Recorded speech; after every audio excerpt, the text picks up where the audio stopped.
Welcome to Miss Ideal Girl, the headquarters for love, sex, and everything in between. If you have ever felt confused about love, curious about intimacy, stuck in a relationship, healing from heartbreak, or just trying to understand yourself a little better, this is your place. On this podcast, we talk about the real stuff.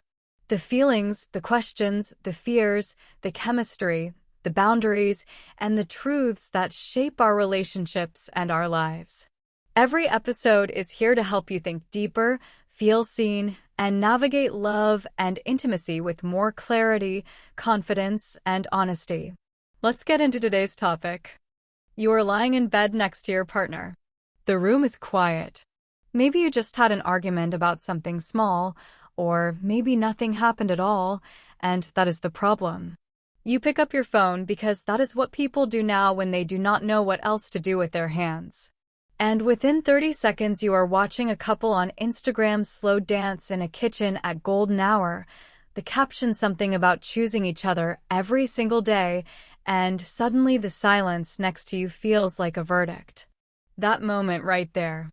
That is what this article is about. Because comparing your relationship to what you see on Instagram is not just a bad habit. It is a specific kind of psychological trap that is designed to make you feel like you are failing at something you are not even competing in. And the worst part is that you are doing it to yourself, voluntarily, with a device you paid for in your free time.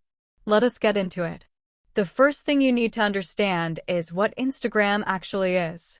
It is not a window into other people's relationships. It is a highlight reel.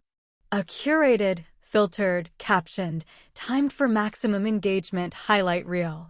The couple doing matching outfits at a rooftop restaurant did not post the version of themselves arguing in the car on the way there about who forgot to make the reservation. The woman holding the flowers her boyfriend surprised her with did not caption it with the part where she cried herself to sleep last week because she felt invisible. The couple on the beach at sunset with their hands intertwined did not share the part where they are in couples therapy and barely made it to that vacation without calling the whole thing off. None of that makes those couples bad people. It makes them human.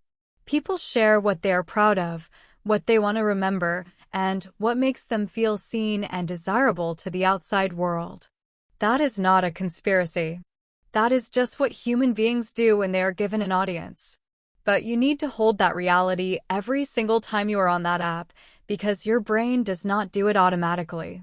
Your brain sees the highlight and registers it as the whole truth. It compares that highlight to your behind the scenes and concludes that something must be wrong with you. That comparison is not just unfair. It is completely irrational. You are measuring the full, unedited, private interior of your relationship against someone else's public relations strategy. And you are using that comparison to decide whether your love is enough. Here is what is actually true about the couples you are admiring on Instagram. Some of them are genuinely happy and post about it because they want to share that joy. And that is fine. Good for them.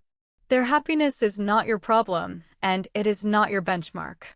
Some of them are performing happiness for an audience because the performance has become part of how they understand themselves as a couple.